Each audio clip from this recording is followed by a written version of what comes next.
Fortuner, tapi ternyata na doa kurang mangan, ora gelemai, itu tuh wong sugih, walaupun punya mobil Pajero. Gimana? Ya iya sugih dewek, pengusaha dewek. Baru kali ini saya ceramah ngomong dek, saya bantah dewek bu. Nah makanya begini, namanya wong sugih, tanggung jawabnya memang berat. Tapi jangan punya pikiran kepingin jadi nggak wong sing sugih. Jadilah wong sing cukup atine sugih bisa luwih neng bisa mai karo tangga teparok. Iku wong sing sugih menurut Kanjeng Nabi. Maka kemarin Idul Adha yang sugih punya sunnah muakkadah. Sunnah yang amat sangat dianjurkan untuk si kaya melakukan ibadah kurban. Mohon izin Pak Hajiku, walaupun Pak Hajiku kemarin pas Idul Adha sedang berada di Padang Arafah, saya mohon izin mau tanya Pak Hajiku, kemarin di desa Karangkerta yang nyembelih sapi, nyembelih kambing, di sini sapi sama kambingnya sampai berapa ekor? Subhanallah, jari sampai nak kena detu. Ya Allah, sombong matku nih kok. Jadi sampai nggak bisa dihitung. Berarti kalau kambing sapi nyampe nggak bisa dihitung, tanda Karangkerta wonge sugih. Maaf Kiai, kemarin di Provinsi Jawa Tengah itu ada satu organisasi, tapi entah datangnya dari mana. Tapi datang ke Kecamatan Cipari, Kabupaten Cilacap, jadi tetangga kecamatan saya. Ada organisasi yang mengajak kepada masyarakat dan membolehkan nyembelih kambing satu bisa buat kurban wong sakeluarga. Anehnya ada yang ngikut tuh sama organisasi itu. Yang ngikut siapa? Ya wong sugih pelit medit betitil bahil kucren jelantir kayu pil kudanil.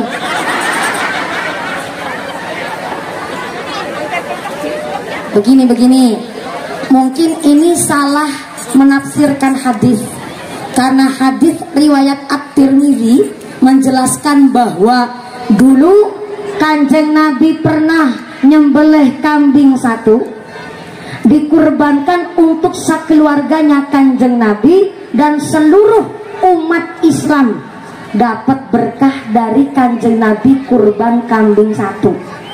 Tapi asbabul wurudnya, ya bentar dulu, ini lagi pada protes. Oh ada di sini? Oh nggak ada. Oh ya. Kalau lagi curhat. Soalnya begini, ada yang bertanya memang antara kambing sama sapi itu lebih utama mana? Antara kambing dan sapi tentu lebih utama kambingnya. Karena dulu Nabi Ismail alaihissalam ketika hendak disembelih digantikan oleh Allah pakai kambing, bukan pakai sapi. Tapi yang kurban sapi gak usah kecil hati, dicarilah kemaslahatannya. Kenapa kok ada yang kurban sapi? Karena mungkin keluarganya memang 7 orang. Tapi kalau nyembelih kambing sampai 7 kali, mungkin tenaganya kurang atau dibagi-bagi biayanya dan lain sebagainya. Maka lebih maslahat mungkin ada yang menyembelih sapi karena ada tetangga lingkungan dari masyarakat yang ternyata punten-punten nggak doyan daging kambing ataupun menghindari daging kambing, maka dicari kemaslahatannya. Yang kurban kambing boleh, yang kurban sapi juga boleh. Ada juga kemarin bapak-bapak bikin status di WhatsApp, kenapa hewan kurban rata-rata laki-laki? Karena yang perempuan jangankan berkorban, ngaku salah aja nggak mau, itu ngomongnya. Saya sebagai wong wadon ora terima. Tapi tenang, saya protes pakai dasar. Di kitab I'anatul Talibin, di kitab Bajuri ataupun kitab-kitab fikih lainnya diperbolehkan menyembelih hewan kurban ataupun akikoh pakai hewan berjenis kelamin wadon.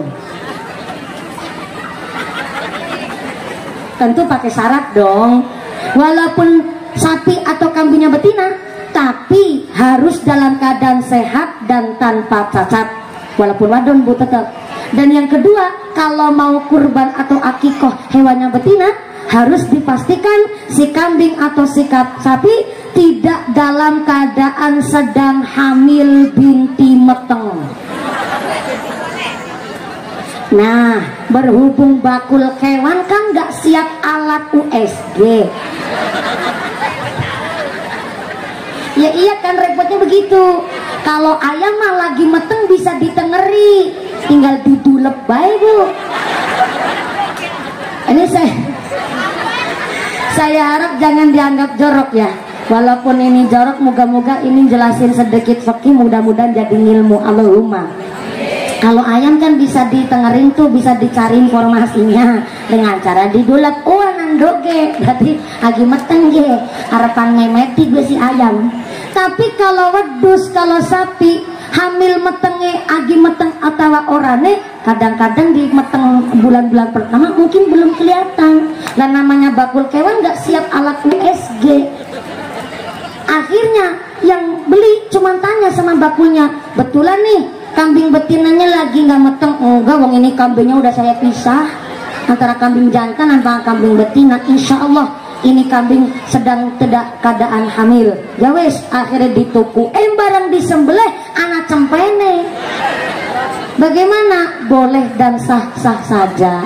Cuma antara kambing laki sama kambing betina lebih ahsan, lebih utama kambing jantannya. Soalnya itu tadi, khawatirnya cuma mengira-ngira aja, nggak kelihatan tuh lagi meteng atau rane.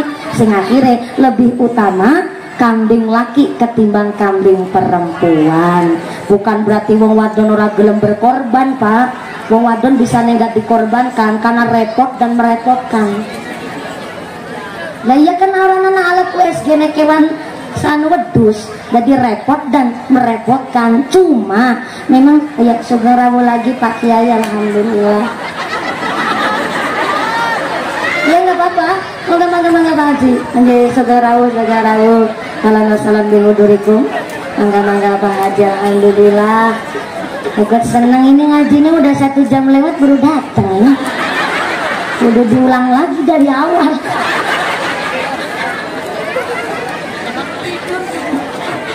Ini yang tadi saya sampaikan, wa man nu'ammirhu nunakkishu fil khalqi. Barang siapa dipanjangkan umurnya, dikurangi nikmatnya. Sebenarnya beliau datangnya dari jam 1 Pak, dari rumah, tapi itu jalannya aja udah lama. Wa man nu'ammirhu nunakkishu fil khalqi. Barang siapa dipanjangkan umurnya, mendukarnya nikmatnya. Berangkatnya gasik tapi tetap datangnya keri. Gak apa-apa Pak Haji, mangga anu unjuk dulu nggak apa-apa Pak Kiai. Pak Haji mangga alhamdulillah ya. Saya mumpuni Pak. Yang mau belum tahu saya mumpuni, jadi kenalan dulu. Sallallahu Nabi Muhammad. Tadi lagi ngebahas apa ya, lupa saya. Ayam meteng. Jadi antara hewan betina sama hewan jantan untuk dikurbankan atau diakikoh buat hewan akikoh itu boleh memang anu kambing atau sapi betina. Cuma memang lebih ahsannya, lebih utamanya yang berjenis kelamin jantan alias laki-laki. Memang ya maaf, wong wadon iku repot dan merepotkan. Saya sendiri ya mengakui Pak, Bapak berangkat ngaji mah tinggal pakai sarung, pakai baju, pakai kacamata udah ganteng banget Pak. Nah perempuan Pak pakai rok aja 3 lapis, pakai jilbab, ada jilbab dalam, ada ciputnya, pakai jilbabnya, belum bajunya Pak. Ya Allah berapa lapis ini, ribuan. Belum pakai dandannya, masya Allah lama banget. Udah pakai celak, pakai bulu mata, udah pakai eyeshadow pula, belum bibirnya pakai gincu. Repot dan merepotkan namanya wong wadon. Maka secara ilmu psikis wong wadon itu 86% mikirnya pakai rasa, dan wong lanang 86% mikirnya pakai logika. Jadi kalau wong lanang jengkel, wong lanang nesu, marah, biasanya diem karena mikirnya pakai logika. Jadi kalau marah biasanya wong lanang meneng. Tapi karena wong lanang marah kok cerewet, itu perlu ditanyakan kelanangannya.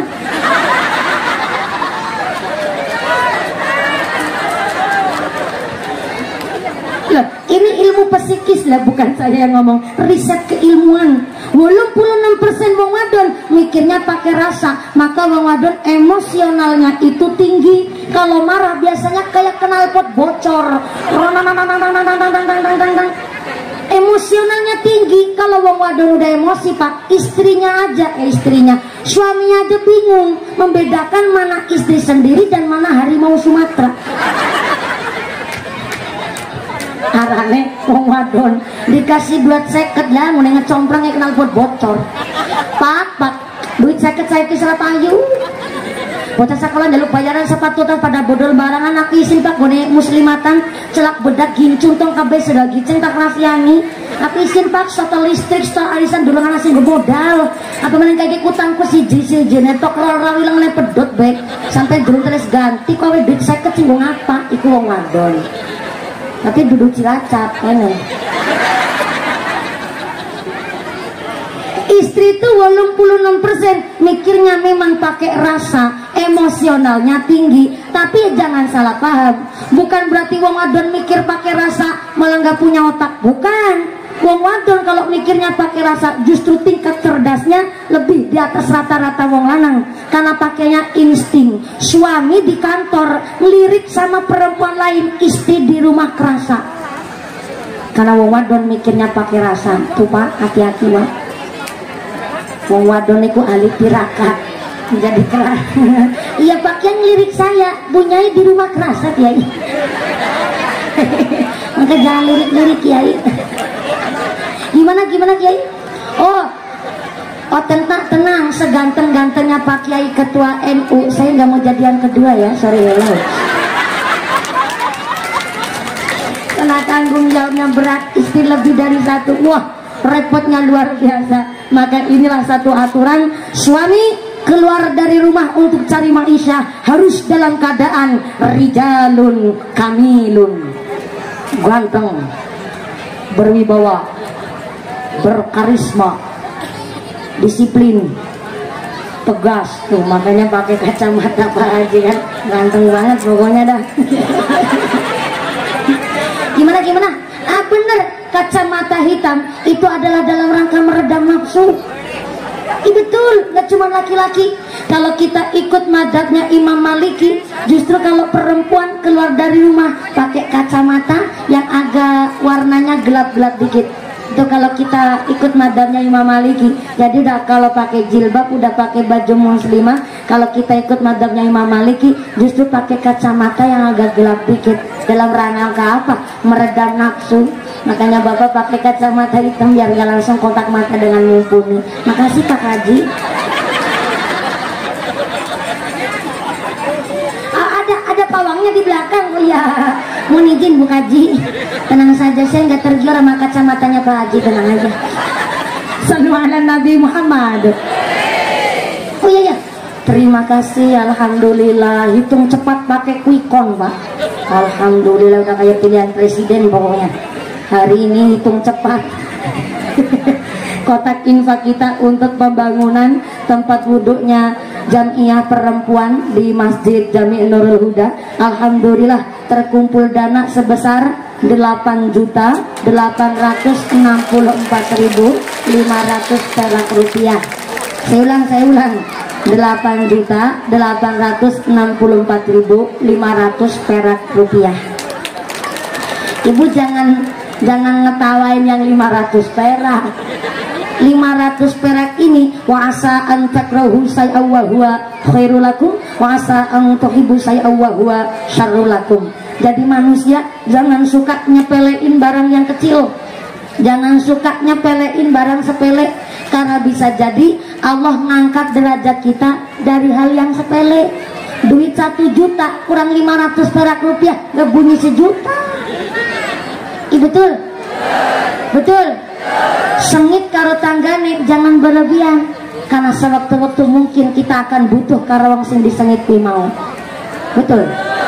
Semanten ugi duit 500 perak 8.864.500 perak rupiah mutlak hasil infak sodako panjenengan untuk membangun tempat wudhu kita, tempat wudhunya putri yang di sebelah sono, sebelah kiri. Alhamdulillah. Memang 500 perak ini kelihatan kecil, Tapi mungkin ini putra putri panjenengan, lihat ibunya sodakoh, akhirnya anaknya habis jajan cilung, akhir digulung.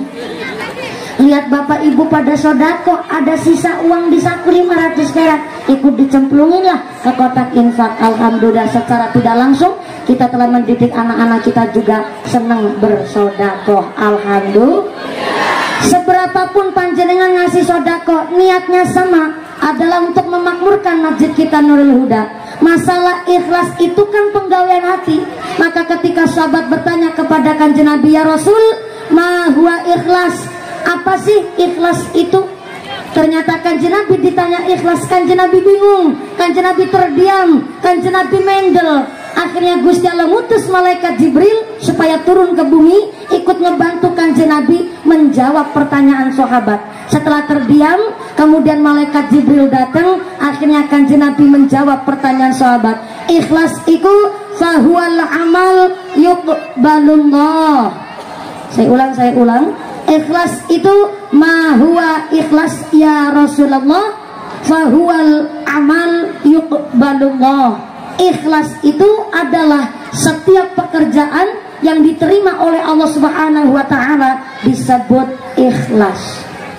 Padahal sholat kita, puasa kita, sodako kita, haji kita diterima atau tidaknya itu nggak kelihatan. Maka kenapa ikhlas niku emang perbuatan hati. Maka sebagai gambaran masalah bab ikhlas, panjenenganipun Haji Sumarno, bener ya? Jadi buat gambaran. Kalau enggak ketua MUI-nya, ketua MUI-nya hadir enggak ya? Hadir. Oh, iya. Ketua MUI ada, terus ketua Tanfidiahnya Pak Kiai ini. Oh, yang pakai kacamata. Ketua Tanfidiah, subhanallah. Oh, suriahnya, roisnya, Tanfidiahnya panjenengan Kiai. Alhamdulillah. Tanfidiahnya Kiai siapa ya? Oh, MWC, alhamdulillah. MWC Kecamatan Tukdana berarti Kiai siapa? Belum? Iya, Kiai Usman. Ini buat gambaran saja. Mohon izin ya kepala KUA. Ini lagi nunjuk dulu nggak apa-apa Kiai. Saya jadi nggak enak lah. Kiai Kaji Usman punya santri. Santrinya jumlahnya ribuan. Dari ribuan santri Kiai Usman, ternyata ada 2 santri kesayangan. Namanya panjenenganipun Pak Ian sama Pak Kaji Kuwu Kartana. Ini buat gambaran. Tenang aja Pak Kuwu, ini cuma gambaran simpel aja kok Pak. Dan ternyata dari 2 santri, yaitu Mas Ian dan Kaji Kartana, ternyata setelah pada selesai ta'alum golek ilmu, akhirnya Pak Kiai Usman bilang kepada santrinya, Nang, mana awakmu saiki bali mareng omah, wayai sampean praktek ngilmu nang desane masing-masing. Insya Allah aku meridoni ngilmu nih sampean pada sampai Kanjeng Nabi, insya Allah bisa dipertanggungjawabkan berkah kanggo masyarakat. Amin. Kiai temenan tuh pada pulang balik ke rumah. Sampailah di rumah, ternyata alhamdulillah Mas Ian dari Pontianak ternyata pulang di sini malah jadi tani nandur boled. Ibu tahu boled enggak? Kalau singkong kan buding. Apa boled di sini? Oh, singkong sama ubi sama bayi boled. Oh, iya. Mas Ian dari Pontianak pulang di sini nandur boled. Habis nanem boled, ternyata dipilih boled-boled yang paling sae. Ternyata boled ingkang sae mau buat sowan ke rumahnya Kiai Usman. Akhirnya sowanlah Mas Ian bawa boled sakandi sakarung. Sampai di rumahnya Kiai Usman. Assalamualaikum Kiai. Waalaikumsalam. Ian. Iya. Ganteng nama si Kiai awakmu ya. Alhamdulillah. Arep ngapa gimana?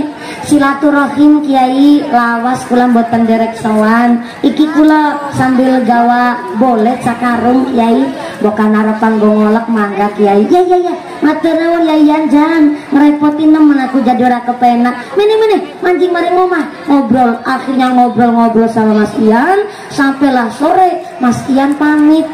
Kiai, saya mohon pamit dulu, mau wayai pulang. Oh, mengkendingin Yan, ajak gugupan Bali. Kiai Usman langsung, Kiai Usman ya benar ya?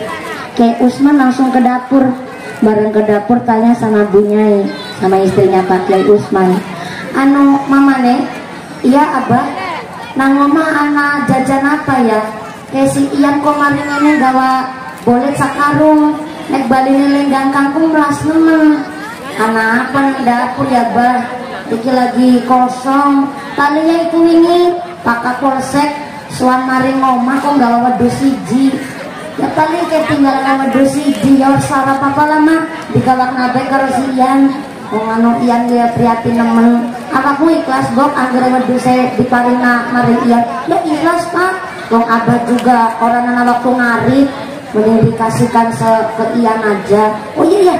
Ikhlas ya, anu mak ikhlas Pak. Akhirnya si Ian, anu Yan, aja balin dingin ke, anak wedus, mana ke wedusnya di gawa bali ngomah, di rumati, gosamu awakmu bisa ngaji nang masyarakat. Ya Allah, matur nuwun Kiai, iya, matur nuwun, pada mana Bali, Mas Ian Bali tuh, orang gawa wedus, seneng nemen. Soalnya apa nggone sowan bati mangkat gawa bol. Kurang enak. Ulang. Mangkat gawa Bali gawa. Sebelah kanan durung kompak. Senang masjid. Mangkat gawa boleh Bali gawa. Untung ora? Untungnya nemen. Lonong jalan lagi gawa wedus ketemu karo Kaji Kartana. Kubu Kaji Kartana terus takon nari Mas Ian, Yan, nembe sekang nanti dening gawa wedus, nembe sekang pasar kewan, udah sekang pasar kewan.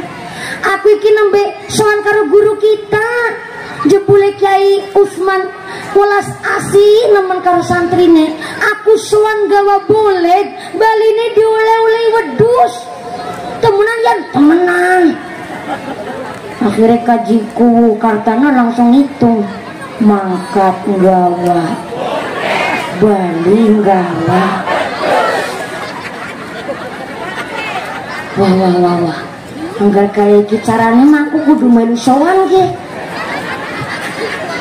Akhirnya Kajiku Kartana langsung maring warung tuku sembako sama mobil pick up. Cara kene mobil pick up diarani apa Bu? Mobil kol. Kakak? Mobil kolbak. Pak Kajiku Kartana tuku sembako sama mobil kolbak. Langsung digawa mangkat soal maringgone Kaji Usman. Saudarane nyeteri mobil kolbak karo gawa sembako sa mobil kolbak. Kajiku Kartana karo ngitung. Iyan bay mangkat gawa boleh Bali gawa wedus. Ge aku ge pemaning aku ge kita gawa sembako sa mobil kolbak. Bali ne mesti uli gede ge. Tekanan juk nanggone daleme Kiai Usman. Terus Kiai Kaji Kartana langsung ngomong karo Kiai Usman, "Assalamualaikum Kiai." "Waalaikumsalam." Kaji Kartana tumbenan nemen awakmu maring ngene anu aku Kaji Kartana. Nggih Kiai, alhamdulillah kula nderek sowan niki. Iya aku jare krungu-krungu sampai ya dadiku ya wis lunga kaji. Aku men seneng nemen santri wis pada sukses berkehasil maksud kanggo kabeh warga masyarakat di barokah doanya Pak Kiai. Niki kula nggawa sembako sak mobil kolbak. Mangga Kiai mbok karepan go masak karo para santri. Ya. Matur nuwun jangan repoti sampeyan ya Kaji Kartana. Sampeyan kok gawa sembako sa mobil kolbak mesti dadak adol bengkok dingin sampeyan iki. Itu napa-napa Kiai insyaallah ngalah barokah Kiai. Ya. Ngobrol, lebar ngobrol. Kaji Kartana terus pamitan. Kiai kula badhe pamit wangsul. Aja gugupan baling dingin anu Kaji Kartana. Wah aku tak anu pamitan karo anu mamane bocah anu ayang embeb. istriku tercinta nang dapur anak apa ya melas nemen ke si kaji kartana kuwu kerta karang kerta maringene gawa sowan gawa sembako kumasa ora duli apa nang dapur anak apa selang apa pak wong ini wedus siji-siji ne digawak nasi iyan ya paling kae anak boleh sing digawak iyan.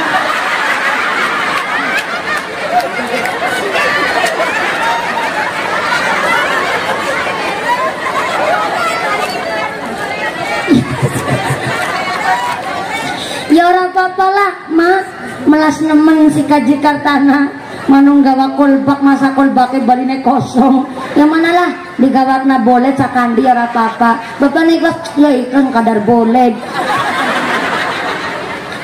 akhirnya kaji kartana ye anu anak boleh mana digawa balik ternyata mangkat gawa sembako sakol baline gawa ulang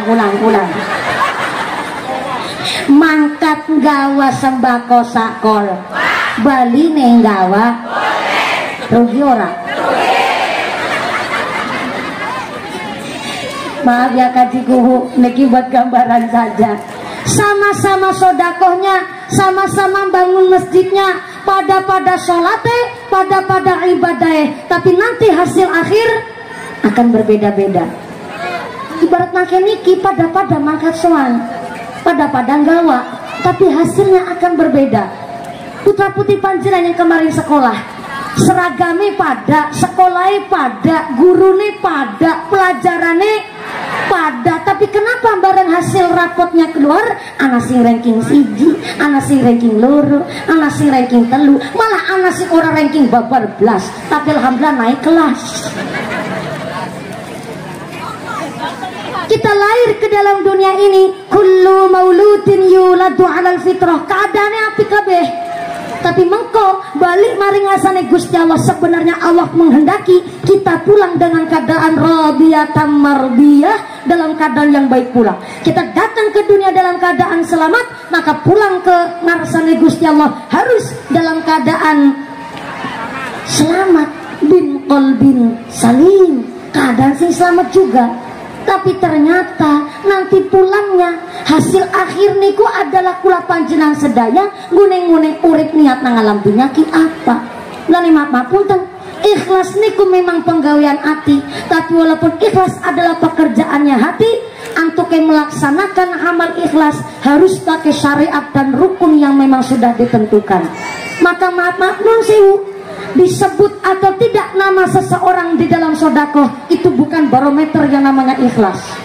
Contoh Kaji Kuwu Kartana ngebangun Masjid Nurul Huda ikut sodakoh 17 juta 250 setengah umpama ada yang terus nyeletuk jarene ikhlas kok disebut namanya itu namanya nggak ikhlas jare siapa. Dari sejak kapan barometer ukuran ikhlas itu disebut atau tidak namanya? Yang disebut hamba Allah paling ikhlas bukan begitu. Saya belajar di desa Kecamatan Larangan, Kabupaten Brebes, Jawa Tengah. Di sana kalau santunan anak yatim-yatim piatu justru tidak di bulan Muharram, tapi malah dijadikan di bulan Ramadan. Kenapa? Karena di sana ada satu prinsip bahwa memakmurkan kemaslahatannya anak yatim jangan hanya di bulan Muharram saja.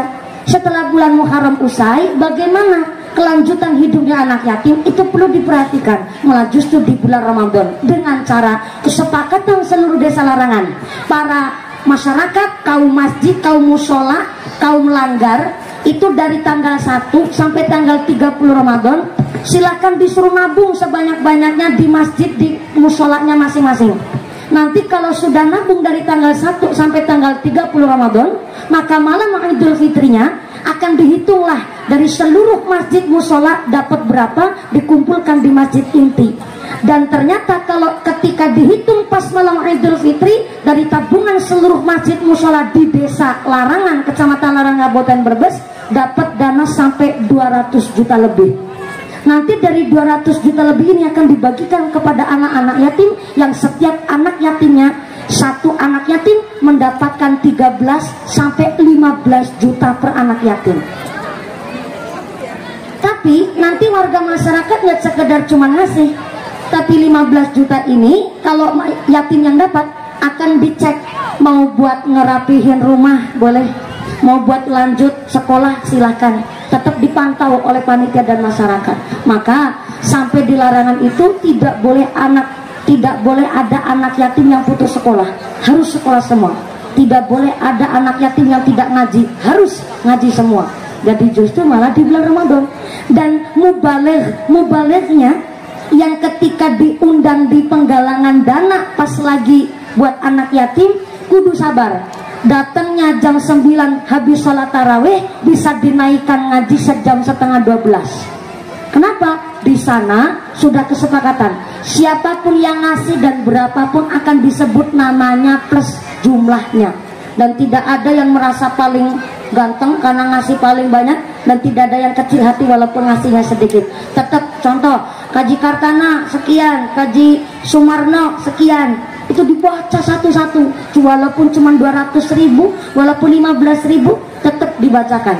Maka ukuran ikhlas itu bukan disebut atau tidaknya nama seseorang. Mungkin bisa jadi yang disebut namanya justru buat iktibar, buat pelajaran antara si sugih dan si sugih, supaya yang sugih A saja sudah sodakoh, maka yang sugih B ya juga ikut derek sodakoh, buat pelajaran. Maka ikhlas dan tidaknya memang tidak terlihat, walaupun ikhlas adalah pekerjaan hati, tapi melaksanakan ngamalnya harus pakai syariat dan rukun yang telah ditentukan. Maka alhamdulillah dari 8.800 berapa tadi lupa, 8.864.500 perak rupiah tadi adalah mutlak hasil sedekah panjenengan yang panitia akan bertanggung jawab mutlak untuk membangun tempat wudhu putri di Masjid Jami' Nurul Huda. Mudah-mudahan menjadikan wasilah sedekah kita yang diterima oleh Allah Subhanahu wa taala, sedekah yang buat nolak bala dan narik rezeki. Amin Allahumma. Tadi lagi ngebahas masalah kurban belum selesai ya Bu ya. Oh ya, lagi ngebahas masalah bab kurban.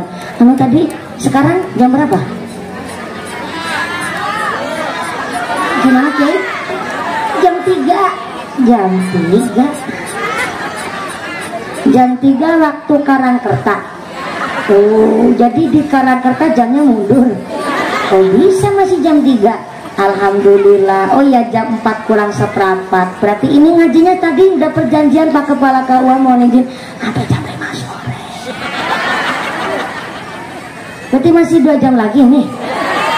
Ya Allah, naik jam 2 turunnya jam 5. Saya tidak bisa membayangkan itu amplopnya panjangnya kayak apa. Maksudnya panjang amal pahalanya. Amin Allahumma. Buat tadi nyinggung masalah bab kurban saya selesaikan sedikit, mumpung ini masih di Dzulhijjah akhir dan kita akan masuk ke tahun 1445 Hijriah. Alhamdulillah buat persiapan yang sugih dapat. Oh ya, mau lagi bahas kurban. Oh ya, dapat sunnah muakkadah nyembelih kurban pas Idul Adha. Memang punten ada satu hadis yang menjelaskan bahwa dulu Kanjeng Nabi kurban kambing 1 buat sakeluarganya Kanjeng Nabi.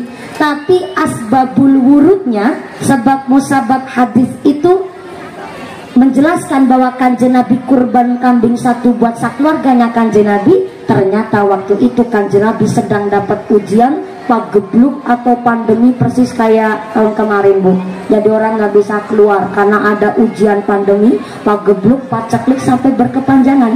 Sehingga orang kaya tiba-tiba banyak yang gulung tikar, dan Kanjeng Nabi pun tersisa kambing tinggal hiji-hiji netok, cuman tinggal 1 kambing tersisa. Tetap oleh Kanjeng Nabi disembelih Idul Adha dalam rangka menggugurkan sunnah muakkadah. Jadi seperti itu riwayatnya. Nah, kalau zaman sekarang kan di Indonesia udah nggak ada satu kampung miskin semua, nggak ada. Nyatanya yang nerima BLT malah pakai motor Vario, yang nerima PKH aja kalungnya dawane sampai wudel. Betul Kajiku? Berarti kan di Indonesia udah nggak ada satu kampung miskin semua, nggak ada Bu. Makanya namanya wong sugih kok tidak ikut berkurban pas Idul Adha? Ya nggak apa-apa sih, cuma masa iya umahnya gedongan, keramiknya granit marmer, kalungnya dawane tekan mudel, masa tuku wedus siji ora ketuku? Kan isin karo wudel ya Bu.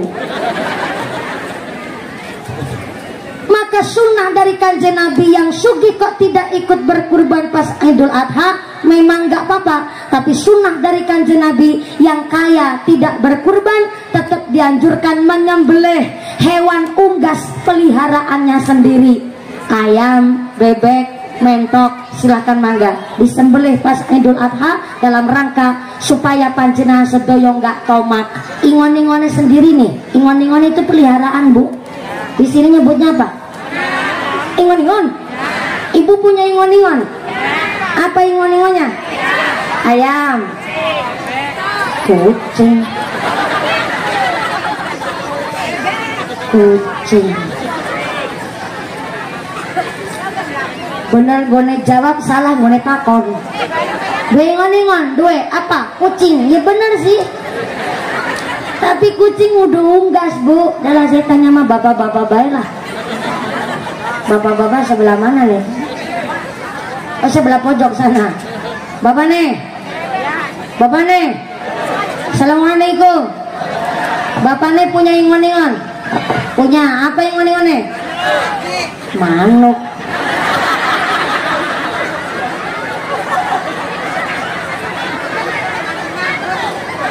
Manuk.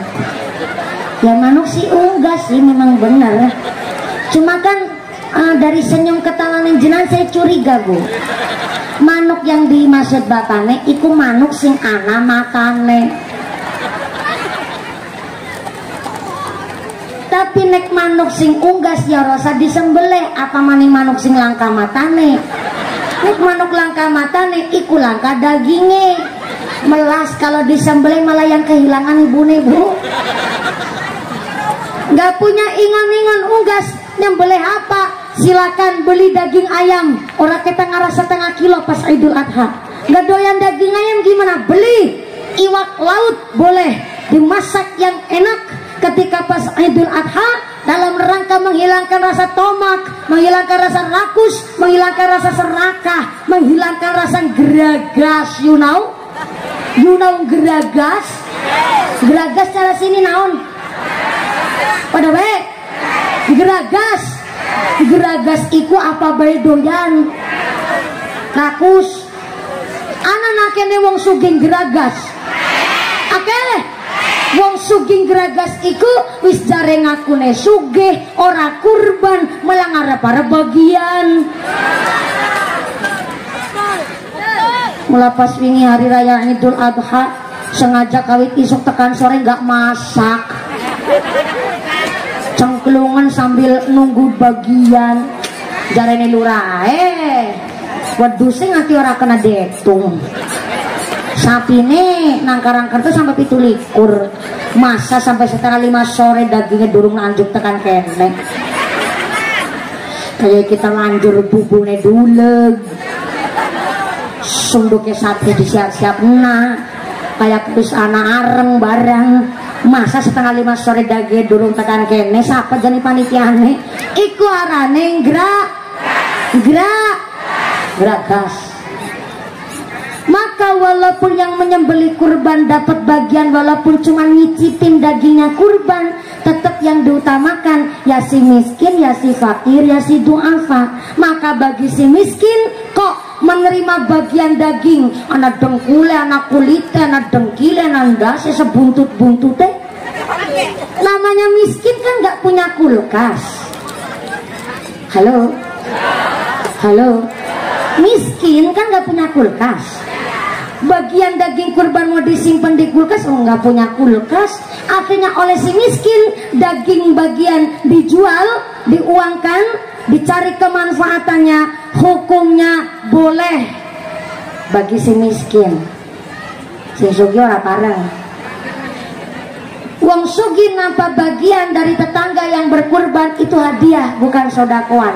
Maka kalau sugih menerima bagian daging kurban, haram hukumnya kalau dijual, diuangkan ataupun dicari keuntungannya. Orang tak dol mumpuni iya nggak dijual, tapi kurban daging Idul Adha tahun rangewu selikur, rangewu rolikur, rangewu telulikur disimpen nang kulkas freezer. Jebule arep go modal hajatan mantu anak wadon.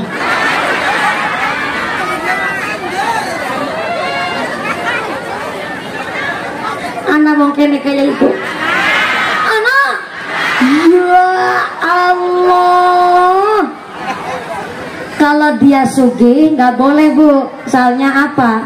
Karena tetap ada niat dia mencari keuntungan. Walaupun nggak dijual, tapi digilingkan, dijadikan bakso buat nyuguh tamu. Udah ada niat tuh supaya nggak modal hajatannya terlalu banyak. Akhirnya pakai daging kurban. Bagi sing sugih nggak boleh. Tapi kalau miskin mau dijual karena memang dicari kemanfaatannya, boleh. Ngata niku Bapak Ibu, biar antara si miskin dan si kaya saling-saling pengertian. Yang kaya biar sadar diri, udah nerima BLT nanti 3 tahun, udah nerima PKWis nanti 3 tahun. Bilang sama kuwu nih, kuwu kaji kartana, enggak lagi makan pisang, lanjutin aja nggak apa-apa. Anu dikunyah baik nggak apa-apa Pak Haji ya Allah, saya jadi nggak enak. Ini santri kurang ngajar ini saya. Maaf ya Pak Haji. Anu lanjutin aja ya, nggak apa-apa Pak Haji. Saya lanjut ke yang lain aja. Yang nerima PK BLT udah 3 tahun, ngomong sama RT-nya merasa asam akunya Pak Kuragi makan pisang soalnya. Pak RT, saya ini ya maaf ya, bukan saya ini semugih sombong, enggak, tapi saya ini nerima PKH udah 3 tahun Pak RT. Namanya manusia langka cukup. Kalau masalah nerima BLT masa seneng saya. Tapi punten Pak Haji, Pak RT, tuh sebelah sana ada randa anak kita si cilik-cilik, malah orang nerima BLT enggak ke daftar. Sebelah mana ke maning?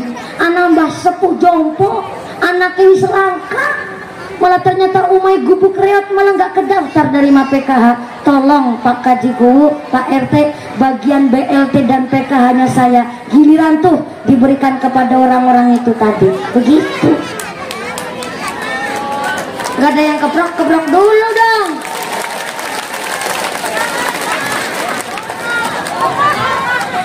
Eman bora-bora memang betul bu. Kalau masalah urusan duit mah wong sugi bahe wis dunyane melarang-larang esi kepingin terus. Cuma non sewu perlunya kesadaran. Sepinter apapun kuunya, secerdas apapun Pak Presidennya, tapi kalau masyarakatnya nggak saling pengertian, nggak mungkin Indonesia jadi negara yang maju. Maka kula panjastaya dimulai dari kita saling pengertian, saling berbenah. Maka tadi disebutkan masjid kita bangunnya gampang, yang susah adalah memakmurkannya. Itu pun harus pakai pengertian hati masing-masing. Masjid kita bukan milik perseroan, tapi semua milik masyarakat Karangkerta, wajib dimakmurkan bersama. Inilah kami keluarga besar DKM Jami Nurul Huda. Tepuk tangan dulu buat para panitia yang telah berjuang luar biasa.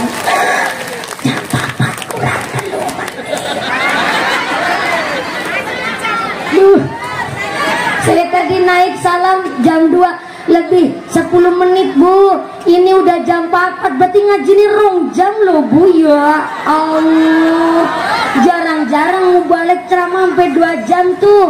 Tanya sama Kiai Usman. Jadi punten pisan, saya memang kalau ngaji rata-rata 1,5 jam paling sedikit. Dan rata-rata ngaji itu sampai 2 jam, kadang sampai 2,5 jam kalau nggak kerasa. Gimana mau kerasa pada merem kabeh. Enggak, memang rata-rata saya kalau ngaji, saya pikir begini sih, kalau saya ngaji cuman sebentar saja dan hanya hahaha guyonan-guyonan saja, teman-teman banget layo saya sakit neman kayaknya. Teman-teman panggungnya seindah ini, maka saya selalu berusaha semaksimal mungkin.